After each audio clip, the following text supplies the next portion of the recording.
colocando que a carência de algumas vitaminas vai desencadear a escassez de substâncias como serotonina e dopamina, conduzindo o estudante, conduzindo você a sentir ansiedade, mau humor, estresse e até mesmo, dependendo da falta de algumas vitaminas, você pode até ter depressão, você acredita?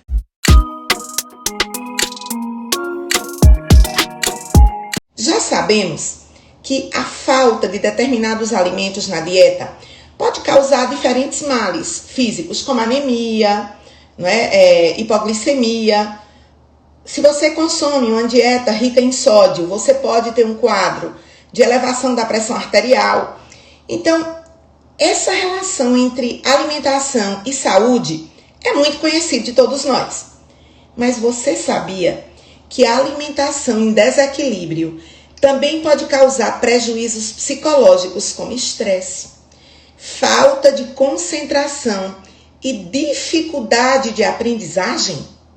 E o pior, para quem está na jornada de estudos, pode afetar diretamente o seu desempenho. Pois é, nós, enquanto animais, nós somos heterótrofos. O que nossas células vão produzir, o que os nossos neurônios vão produzir, depende de tudo aquilo que a gente vai ingerir.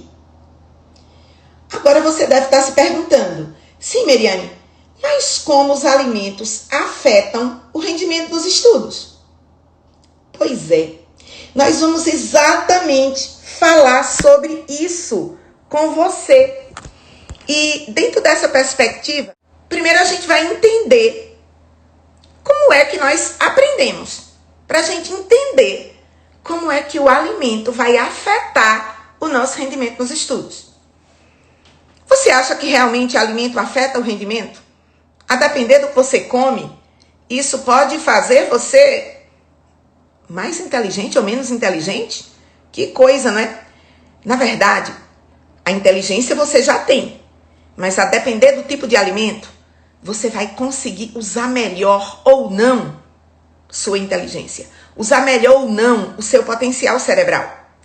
Veja bem, de forma bem simples, todos os conhecimentos, todas as informações, inclusive tudo que a gente estuda, chega lá no nosso hipocampo, que é uma parte do nosso sistema nervoso central. E o hipocampo vai, durante a noite, fazer uma triagem.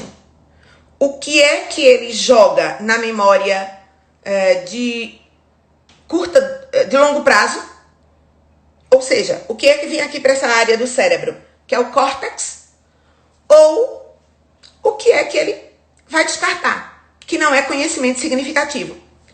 Só que para acontecer isso, essa comunicação hipocampo, córtex,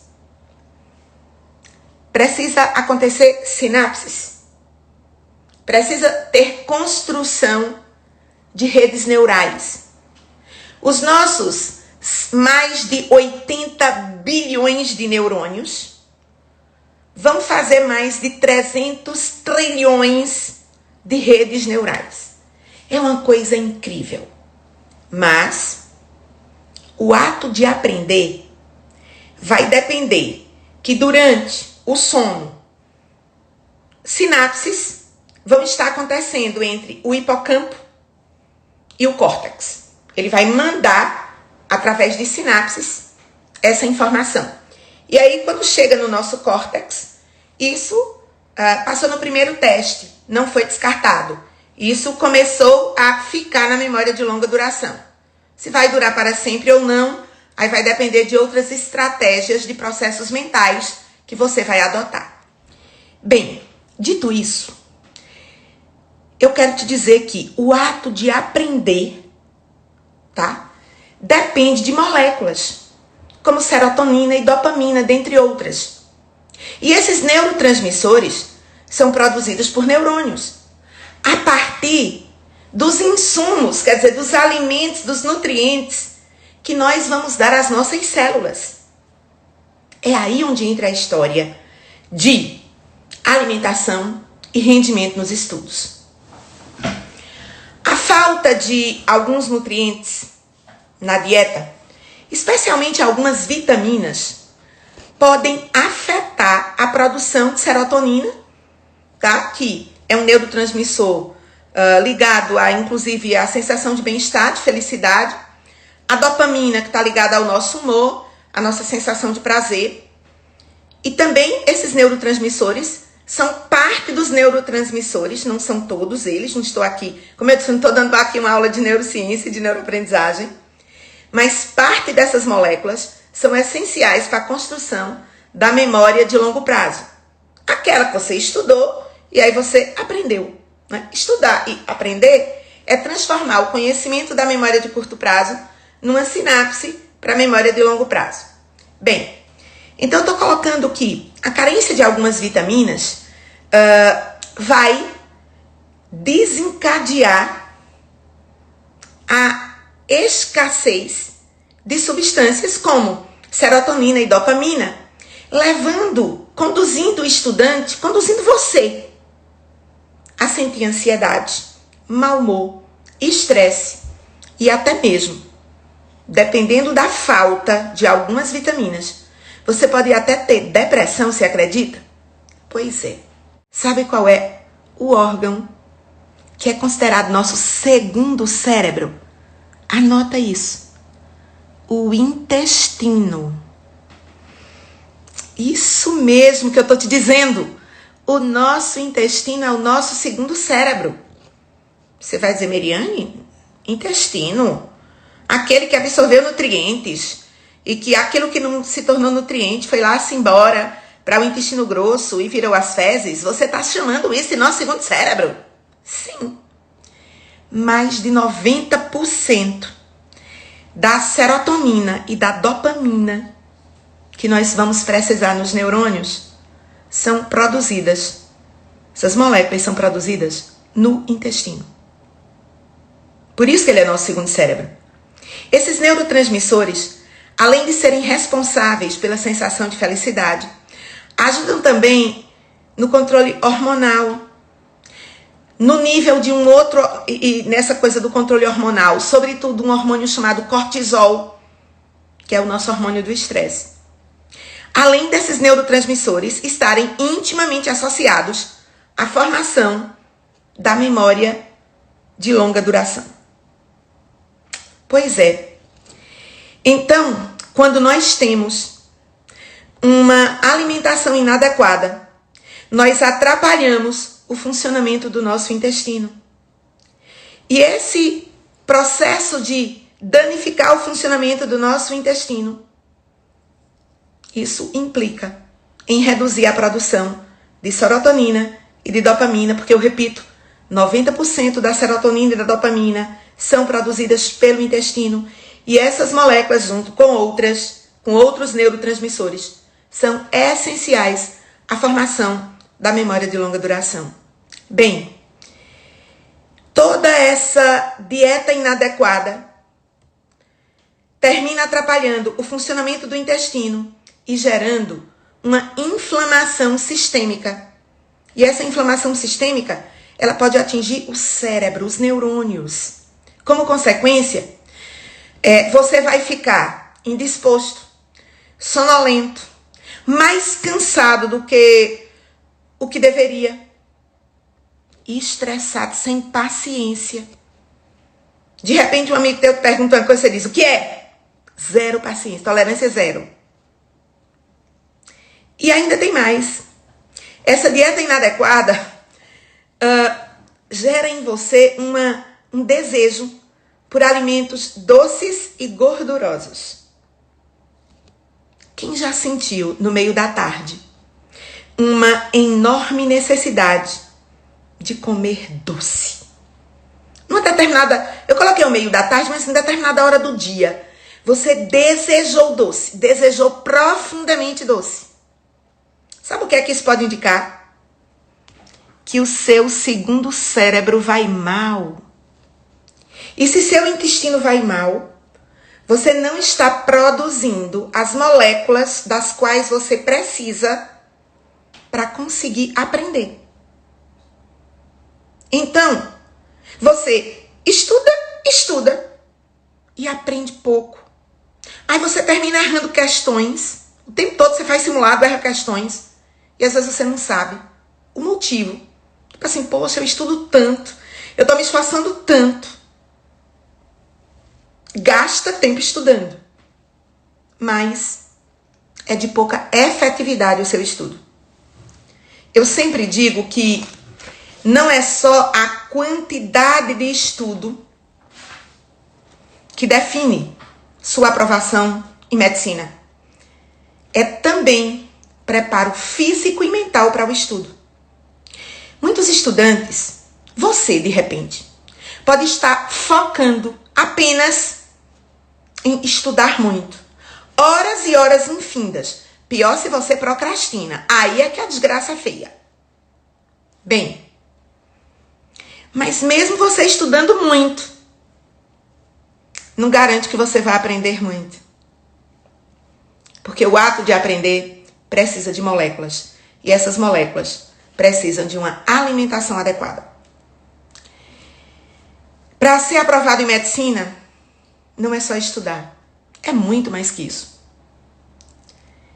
E se eu lhe disser que a depender do tipo de alimentação, você pode ficar mais estressado ou menos estressado? Você vai dizer, não, Miriane, então, acho que eu tenho que pensar 10 milhares de vezes para uma nutricionista especialista para que ela possa me recomendar uma dieta, né? E eu não estou falando aqui em dieta de emagrecimento. Eu estou falando em alimentação. Tem nada a ver com dieta de emagrecimento. Em alimentação que otimiza os seus estudos. É uma outra coisa, tá? Mas eu tô afirmando, porque isso é produto de trabalhos de vários artigos científicos, tá? Que a depender do padrão de alimentação, você pode ficar mais estressado ou menos estressado. Por mais estranho que isso pareça, isso é uma verdade científica. E aí eu quero chamar a atenção que em estado de estresse, ninguém consegue aprender, ok? Por quê, professora? Uma pitadinha de estresse nos mantém alertas. Até aumenta a nossa glicose sanguínea, que é um combustível necessário para os neurônios. Agora, aquela sensação meio que de angústia, de ansiedade mesmo, tá? É quando o estresse está além da conta, e esse estresse além da conta, tudo começa quando um órgão do nosso sistema nervoso central, chamado hipotálamo, ele começa a liberar excesso de um hormônio chamado ACTH, e esse ACTH chega numa glândula da gente chamada adrenal, e a glândula adrenal libera uma porrada de hormônios como cortisol. E aí você fica no estado chamado de fuga ou luta, tá? Você pode sentir um pouco de taquicardia, boca seca, respiração mais ofegante, agonia mesmo. Você tenta estudar, você tenta se concentrar naquele simulado que você está fazendo e você não consegue. É isso que está acontecendo. E nesse momento, o cortisol, ele vai apagando, destruindo conhecimento. Miriane, começa a história. Sim, o cortisol é meio que uma borracha. Entenda a minha metáfora. Por favor, cortisol é um hormônio. Quando você estudou, a serotonina, a dopamina vão ajudar a trazer o conhecimento estudado para a memória de longa duração. E para isso depende de neurônios, depende de sinapses entre os neurônios. Mas num processo de estresse, e a alimentação pode gerar mais elementos estressores no organismo, a elevação do cortisol destrói neurônios, apaga sinapses. E pode ser assim, daquela fórmula de física que você super se concentrou para aprender.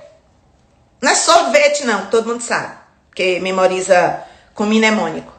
Aquelas outras formas que não tem um mnemônico que lhe ajude a memorizar. Ou aquele detalhe de biologia. Pois é, aquilo que você trabalhou tanto para aprender, para compreender, para internalizar. Aí vai lá o cortisol, puf, borracha. Então, eu quero deixar muito claro, tá? Que na sua jornada de estudos, quanto menos estresse, melhor. E existem alimentos que podem ajudar a diminuir a sensação de estresse. Uma sensação, na verdade, de equilíbrio pode ser conseguido quando você ingere alguns alimentos que nos ajudam a produzir alguns aminoácidos, como o GABA, o triptófano, por exemplo. Se você ingere alguns alimentos, eles têm um efeito neuroprotetor. Eles melhoram sua ansiedade e eles vão reduzindo o estado de alerta que a gente chama de estresse. Ou seja, alimentos que nos protegem do estresse. E protegidos, nosso cérebro pode processar as informações de forma eficiente e gerar sinapse, e gerar aprendizagem de longa duração. Muitas vezes, você não entende porque você estuda tantas horas por dia e não vê crescimento em seu desempenho. Você vai para o simulado e não aumenta acertos. Aliás, você chuta muito e nem reduz o chute de um simulado para o outro. Sabia que tudo isso é um conjunto? Você está estudando, mas não está aprendendo. E aí eu respondo, você que vive essas situações, é muito simples. Você está estudando da forma errada. Seu corpo não está tendo preparo físico para aprender com eficiência. Eu digo que para o corpo aprender, a gente precisa saber o que estudar e como estudar. Mas a gente também precisa ter saúde física e mental. E essa saúde física e mental, um dos itens é alimentação. Um dos itens da saúde física e mental é a alimentação.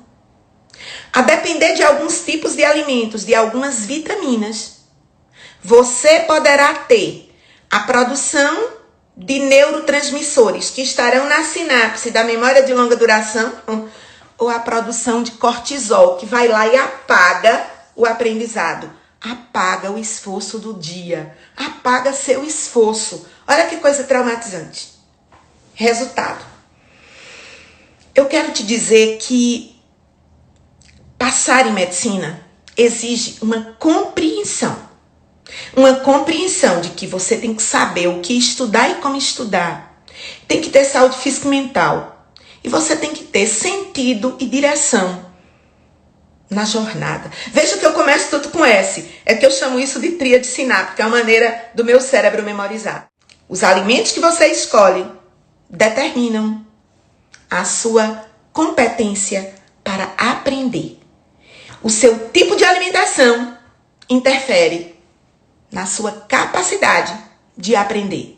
Todos nós somos capazes de aprender, mas nossos neurônios precisam de algumas vitaminas, de alguns alimentos que nos deixam mais aptos ao conhecimento e que bloqueiam o hormônio cortisol, que apaga, vai lá na sinapse e apaga o nosso esforço de conhecimento. Então, da próxima vez que você for comer, pense, esse alimento, e são alimentos comuns, tá? Não estou falando aqui de uma dieta de emagrecimento, não. Todo mundo come só folha. Não, estou dizendo isso não. Mas é uma alimentação que precisa ter uma série de itens para que você possa estudar e aprender. Porque o seu tempo de estudo nem sempre se converte em aprendizagem. Saber o que estudar e como estudar, ter saúde física e mental e ter sentido e direção no processo fazem sua jornada de aprovação em medicina ser eficiente, ser rápida, ser menos dolorosa e você realizar o seu sonho.